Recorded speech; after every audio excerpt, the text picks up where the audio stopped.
Since 1972, I bought the house from the original builder and owner of the house. It have been awesome trees over the many, many years that have come to the stage where they just unfortunately need to be taken down. The one we're taking down today, we had some problems in the spring with it. When you look at it, it's not much left to it anymore. Unfortunately, it's due. He's always been a really good customer, has a lot of big trees, and over the years he's tried to trim them and save them, and we've done our best with that. But then sometimes there comes a point where the way everything was leaning out over the road, piece it apart and get it down safely.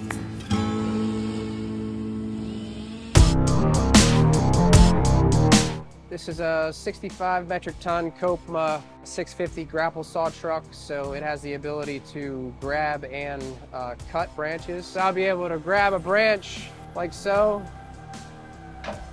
and then we'll cut the branch.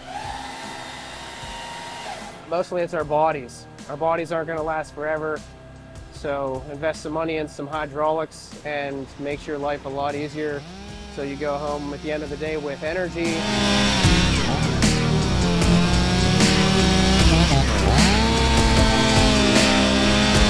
There's a lot of obstacles, stuff underneath it. The terrain was a little bit rough.